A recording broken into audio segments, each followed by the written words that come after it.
தினத்தியான நிகழ்ச்சிக்கு உங்களை அழைப்பதில் நான் மிகவும் மகிழ்ச்சி அடைகிறேன். இன்று நாம் பார்க்க போகும் தேவனுடைய செய்தி, மனைவி கணவனுக்கு செய்ய வேண்டியது என்ன? வாழ்க்கையில் பார்த்தீங்கன்னா, ஒரு மனைவி தான் உண்மையிலே சொன்னால் ரொம்ப ரொம்ப ரொம்ப ரொம்ப நல்லவங்க. ஏன்னா அந்த குடும்பத்தை கட்டி எழுப்புவதில் மனைவிக்கு பெரு முக்கிய பங்கு இருக்கிறது. ஒரு வீட்டில் மனைவி நல்லா இருந்தா அந்த குடும்பமே ஆசீர்வாதமாக இருக்கும். கணவனுக்கு மிகவும் ஆசீர்வாதம், பிள்ளைகளுக்கு அதைவிட ஆசீர்வாதம், மாமியார் மருமகள் எல்லாருக்கும் ஆசீர்வாதமாக இருக்கும். அதனால தான் தமிழில் சொல்லுவாங்க, மருமகள் வந்து குத்து விளக்கு ஏற்ற வேண்டாம், மருமகள் வந்து சாவியை பெற்றுக்கொள்ள வேண்டும். அர்த்தம் என்னன்னா, குடும்ப பொறுப்பை வாங்கி இடுப்பில் வச்சுக்கணும், இப்படிலாம் சொல்லுவாங்க. வேதம் என்ன சொல்கிறது என்பதை நாம் இன்னைக்கு தெளிவாக பார்க்க போகிறோம். இந்த வசனங்கள் யாரையும் புண்படுத்துவதற்காக அல்ல, நீங்கள் சத்தியத்தை அறிந்து கொள்ள வேண்டும். சத்தியம் எப்படி சொல்கிறதோ அப்படிதான் நீங்கள் நடக்கணும். போதகர் சொல்கிறத மாதிரி இல்லை, அம்மா அப்பா சொல்கிற மாதிரி இல்லை. ஆண்டவருடைய வார்த்தை என்ன சொல்கிறதோ. ப்ராட்டஸ்டன்ட் பைபிள் படிக்கிறவங்க ப்ராட்டஸ்டன்ட் பைபிள் படிக்கலாம், கேத்தலிக் பைபிள் படிக்கிறவங்க கேத்தலிக் பைபிள் படிக்கலாம், எந்த பைபிள் வேணால் படிக்கலாம். எல்லாம் ஆண்டவருடைய வார்த்தை என்பதை மறந்து விடாதீர்கள். மனைவி கணவனுக்கு பணி செய்ய வேண்டும். எபேசியர் 5ஆம் அதிகாரம் 22ஆம் வசனம் இவ்வாறு சொல்கிறது, மனைவி கணவனுக்கு கீழ்ப்படிய வேண்டும். மனைவி கணவனுக்கு கீழ்ப்படியாத காரணத்தினாலே ஆதி பெற்றோர்கள் ஆபிரகாம் ஏவாள் தங்கள் மேன்மையை இழந்தார்கள். ஆபிரகாம் வேண்டான்னு சொன்னார். அப்பா ஏசப்பா சொல்லிட்டார், இந்த மரத்தின் கனியை புசிக்க கூடாது, வேண்டாம்.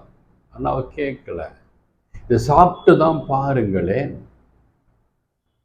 சாத்தான் சொல்றாங்க, நம்ம ஆண்டவர் மாறிடுவோமான்னு சொல்லி எப்போ அந்த கணவன் ஆதாம் ஏவாளுடைய தவறான பேச்சை கேட்டானோ அங்கேயே வீழ்ந்து விட்டது நமக்கு பரலோகம். எனவே மனைவிகள் கணவனுக்கு, உண்மையாய் இருக்கிற கணவனுக்கு, தேவ சன்னிதானத்தில் இன்பத்திலும் துன்பத்திலும் சுகத்திலும் சுகவீனத்திலும் உன்னோடு இருப்பேன் என்று வாக்குத்தத்தம் செய்த கணவனுக்கு கீழ்ப்படிய வேண்டும் என்று எபேசியர் 5:22 சொல்கிறது. எபேசியர் 5:24 என்ன சொல்கிறது என்றால், எல்லா காரியத்திலும் நீங்கள் கணவனுக்கு கீழ்ப்படிய வேண்டும். இல்லை, இவர் சொல்றத நான் கேட்க மாட்டேன், இவர் இப்படிதான் அப்படிதான்னு வீண் விவாதம் செய்வதை விட வேத வசனம் சொல்லி இருக்கிறது, ஆண்டவர் சொல்லி இருக்கிறார், நான் எல்லா காரியத்திற்கும் கீழ்ப்படிவேன், ஆண்டவருக்கு ஒப்பு கொடுப்பேன். ஆண்டவருக்கு பிரியமா இல்லை என்றால் ஆண்டவர் அவரை பார்த்து கொள்வார் என்று சொல்லி நீங்கள் எல்லா காரியத்திலும் கணவனுக்கு கீழ்ப்படிய வேண்டும். எபேசியர் 5:33 இவ்வாறு சொல்கிறது, கணவனிடம் பயமும் பக்தியும் காணப்பட வேண்டும். உங்க கணவன்கிட்ட பயம் இருக்கணும், பக்தி இருக்கணும். என்ன பயம் என்றால், நான் தவறு செய்யக்கூடாது, என் கணவன் வருத்தப்படக்கூடாது என்ற பயம் இருக்கணும். பக்தி என்ன? பக்தி என்ன? எவ்வாறு சாரால் ஆபிரகாமின் மேல் வைத்திருந்தாலோ அந்த பக்தி இருக்க வேண்டும். பாருங்க, வேதம் தெளிவாக சொல்கிறது. 1 பேதுரு 3:6 சாரால் ஆபிரகாமை ஆண்டவரே என்று அழைத்தாராம். எனக்கு ஆண்டவர் கொடுத்த புருஷன் என்றதால ஆண்டவரே என்று கூப்பிட்டார். தீத்து 2ஆம் அதிகாரம் 4ஆம் வசனம் இவ்வாறு சொல்கிறது, அன்பு கூற வேண்டும். இந்த அன்பு கூறாதனால தான் நிறைய திருமணங்கள் ப்ராட்டஸ்டண்டாக இருக்கட்டும், கேத்தலிக்காக இருக்கட்டும், எல்லா சபையிலும் டைவர்ஸ்க்கு போகிறாங்க கோர்ட்டுக்கு. எப்படிங்க தேவன் இணைத்தது மனிதன் பிரிக்க முடியும்? டைவர்ஸ்க்கு போகிறது பெரிய தப்புங்க. கிறிஸ்தவத்தில் டைவர்ஸ்க்கு போகிறது மிகவும் மிகவும் மனவேதனையாக இருக்கிறது, ஒரு சாபமாக இருக்கிறது. டைவர்ஸ்க்கு நீங்கள் போகவே கூடாது. நீங்கள் ஆண்டவருடைய சன்னிதானத்தில் தான் திருமணம் பண்ணீங்க, அப்போ ஆண்டவருடைய ஆசீர்வாதம் இருந்தது அல்லவா? எப்படி நீங்கள் டைவர்ஸ் போகிறீங்க? தயவு செய்து சிந்தித்து பாருங்கள். 1 கொரிந்தியர் 7ஆம் அதிகாரம் 34ஆம் வசனம் இவ்வாறு சொல்கிறது, மனைவிமார்கள் கணவனை பிரியப்படுத்த வேண்டும். அவர் என்ன சொல்றது? நான் அவர் பேச்சை ஏன் கேட்கணும்? எப்படிதான் நான் இருப்பேன், எப்படிதான் நான் வாழ்வேன்னு சொல்லி கணவனை துக்கப்படுத்துகிற காலம் விவாகரத்து வருகிற காலம். எனவே எனக்கு பிரியமான என் அன்பு சகோதரிகளே, கணவனை பிரியப்படுத்துங்கள். முதிர் வயதிலே சாரால் ஆபிரகாமை பிரியப்படுத்தினாள். அதற்கு தான் வாக்கு தத்தத்தின் பிள்ளை பிறந்தது. நீங்களும் உங்கள் கணவரை பிரியப்படுத்த கற்றுக்கொள்ளுங்கள்.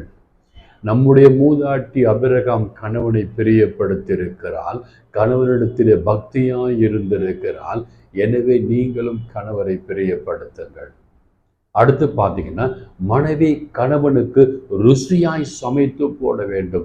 ஆதியாகமம் 27ஆம் அதிகாரம் 9ஆம் வசனம் தெளிவாக சொல்கிறது, நீங்க உங்க கணவனுக்கு பிரியமாய் சமைத்து போட வேண்டும். ஒருவேளை உங்க கணவரோடு இருக்கும் இடத்துல உங்க மாமியார் மாமனார் இருந்தாங்கன்னா அவங்களுக்கும் நீங்க பிரியமா சமைச்சு போடுங்களே. உங்க மாமியார் மாமனார் இல்லைன்னா உங்களுக்கு உங்க கணவர் கிடைச்சிருப்பாரா? நினைத்து பாருங்களே, கிடைச்சிருக்க மாட்டார் இல்லையா? ஸோ உங்கள் கணவர் உங்களுக்கு கிடைத்ததற்கு முக்கிய காரணம் உங்கள் மாமியார் மாமனார். அவர்களுக்கு கொஞ்சம் ஒரு வாய் பிரியமாய் சமைத்து போடுங்களே. கணவனுக்கு கிரீடமாய் இருக்க வேண்டும் என்று நீதிமொழிகள் 12:4 சொல்கிறது. நீங்கள் உங்கள் கணவருக்கு கிரீடமாய் இருப்பீர்களே, ஆனால் எப்படிங்க உங்களுக்கு உங்கள் கணவருக்கும் மனக்கசப்பு வரும்? எப்படிங்க நம்ம கிறிஸ்தவ பிள்ளைகள் கோர்ட்டுப்படி ஏறுவாங்க? ஏறவே மாட்டாங்க. இதற்கெல்லாம் முக்கிய காரணம் என்னவென்றால், பெண் பிள்ளைகள் மனைவிமார்கள் கணவனுக்கு கிரீடமாய் இல்லாமல் சிலர் தலைகணம் பிடித்தவர்களாய், நான் சம்பாதிக்கிறேன், நான் பணம் பார்க்குறேன், எனக்கு என் கணவரை உதாசீனப்படுத்துவேன், என் மாமனார் மாமியாரை உதாசீனப்படுத்துவேன் என்று சொல்கிற காலம் இருக்கிறது. கணவனை துக்கமாக இருக்க செய்யக்கூடாது. கணவன் துக்கம் மனைவி மூலம் நீங்க வேண்டும். ஆனால் இன்னைக்கு நிறைய பேருக்கு மனைவியின் மூலம் கணவனுக்கு துக்கமாக இருக்கிறது. ஆதியாகமம் 24ஆம் அதிகாரம் 67ஆம் வசனம் இவ்வாறு சொல்கிறது, கணவன் துக்கம் மனைவி மூலம் நீங்க வேண்டும். நீங்க செய்கிற ஒவ்வொரு காரியமும், மனைவிமார்கள் செய்கிற ஒவ்வொரு காரியமும் கணவனுக்கு துக்கத்தை ஏற்படுத்தக்கூடாது. சிலர் சொல்றாங்க, பிரதர் என் மனைவி எப்போ கல்யாணம் பண்ணணும் அப்பயே எனக்கு என்னுடைய சந்தோஷம் போயிடுச்சு பிரதர், எப்போ கல்யாணம் பண்ணணும் அன்னைக்கே என் வாழ்க்கையை நாசமாய் போய்விட்டது. என் தாயை கொடுமைப்படுத்துகிறாங்க, என் தந்தையை கொடுமைப்படுத்துகிறாங்க, திருட்டு பட்டம் கட்டுறாங்க, என் தந்தை தாய்க்கு நான் கீழ்ப்படியக்கூடாது, இவர்கள் சொல்வதை நான் கேட்க வேண்டும் என்று சொல்கிறார்கள் என்று சொல்லும் பொழுது மிகவும் வேதனையாயிருக்கிறது. கணவனை மரியாதையாக கூப்பிடணும். டே வாடா போடா அவன் இவன் சொல்லி சிலர் பேசும்போது மிகவும் கஷ்டமாக இருக்கிறது. 1 பேதுரு 3:6 இவ்வாறு சொல்கிறது, கணவனை மரியாதையாக கூப்பிட வேண்டும். சாராலும் அப்படித்தான் கூப்பிட்டு இருக்காங்கன்னு வேதத்தில் தெளிவாக சொல்கிறது. எனவே இன்றையிலிருந்து எனக்கு பிரியமான என் அருமை அக்கா, தங்கச்சி, சகோதரிமார்களே, உங்கள் கணவரிடத்தில் அன்பு கூறுது. நீங்கள் எப்படி தேவனிடத்தில் அன்பு கூற விரும்புகிறீர்களோ அப்படி உங்கள் கணவரிடத்தில் அன்பு கூர்ந்து உங்கள் கணவருக்கு பிரியமாய் தேவனிடத்தில் எப்படி பிரியமாய் இருக்க வேண்டுமோ அப்படி உங்கள் கணவரிடத்தில் பிரியமாய் இருந்து பாருங்களேன். வாழ்க்கை சுபிக்ஷமாய் இருக்கும், குடும்பம் நல்லா இருக்கும். அடுத்து பார்த்தீங்கன்னா சங்கீதம் 128:3 கனிகளை நல்ல சுவாபம் மனைவியிடம் கணவன் காண வேண்டும். மனைவி கிட்ட நல்ல சுவாபம் காணணும். சில மனைவிமார்கள் பார்த்தீங்கன்னா முகத்துக்கு பெயிண்ட் அடித்த மாதிரி பெயிண்ட் அடிச்சுக்கிட்டு கணவன் செய்யாதன்னா கேட்க மாட்டாங்க, அதெல்லாம் செய்வாங்க. உடலை மூடிக்கிட்டு சர்ச்சுக்கு போவோம்னு சொன்னால் உடலை சரியாக மூட மாட்டாங்க. இதெல்லாம் பார்த்தீங்கன்னா நல்ல கனிகள் அல்ல. நல்ல கனி கூடா மரமெல்லாம் வெட்டுண்டு அக்கினியில் போடப்பட வேண்டும் என்று வேதம் சொல்லுகிறது. நீதிமொழிகள் 31:12 இவ்வாறு சொல்கிறது, கணவனுக்கு நன்மையே செய்ய வேண்டும். உங்கள் கணவருக்கும் உங்கள் கணவரை சார்ந்து இருக்கிற தாய் தந்தையருக்கும் நீங்கள் நன்மையே செய்ய வேண்டும். நீங்கள் நன்மை செய்யலைன்னா அது தேவ குற்றம். எனவே எனக்கு பிரியமான அன்பு சகோதர சகோதரிகளே, இன்று சொன்ன ஒவ்வொரு வசனங்களையும் தயவு செய்து பெண்கள், திருமணமானவர்கள், திருமணமாக போகிற உங்கள் பெண் பிள்ளைகளுக்கு இந்த ஒவ்வொரு வசனத்தையும் படிக்க சொல்லுங்க. பைபிள் எடுத்து படிக்க சொல்லுங்க. உங்களுக்காக பிரயாசப்பட்டு ஒவ்வொரு குடும்பத்தில் இருக்கிற சண்டை சச்சரவுகளை பார்த்து உங்களுக்காக தொகுத்து வழங்கப்பட்ட இந்த தேவ செய்தி, இந்த செய்தி என்னுடையது அல்ல, இது தேவனுடைய செய்தி. இந்த செய்தியை கேட்டு அதன்படி நடப்பீங்கன்னா நிச்சயமாய் ஆசீர்வாதமாக இருப்பீங்க. உங்கள் குடும்பம் நல்லா இருக்கும், உங்கள் பிள்ளைகள் நல்லா இருப்பாங்க, உங்கள் பேர பிள்ளைகள் நல்லா இருப்பாங்க. திருமணம் ஆகாமல் ஊழியம் செய்கிறவர்கள் உங்கள் தலைமை போதகரிடத்தில் பிரியமாயிருங்கள். குருக்கள், கண்ணியர்கள் உங்கள் தலைமைக்கு கீழ்ப்படியுங்கள். எவ்வாறு மனைவி கணவனுக்கு கீழ்ப்படிய வேண்டுமோ அவ்வாறு நீங்களும் நானும் கீழ்ப்படிய வேண்டும். இது மற்றவர்களுக்கான உபதேசம் அல்ல, நமக்கான உபதேசம். இதை பின்பற்றி பாருங்க, நீங்க நல்லா இருப்பீங்க, உங்க குடும்பம் நல்லா இருக்கும், உங்க பிள்ளைகள் நல்லா இருப்பாங்க, உங்க ஊழியம் நல்லா இருக்கும். God bless you all.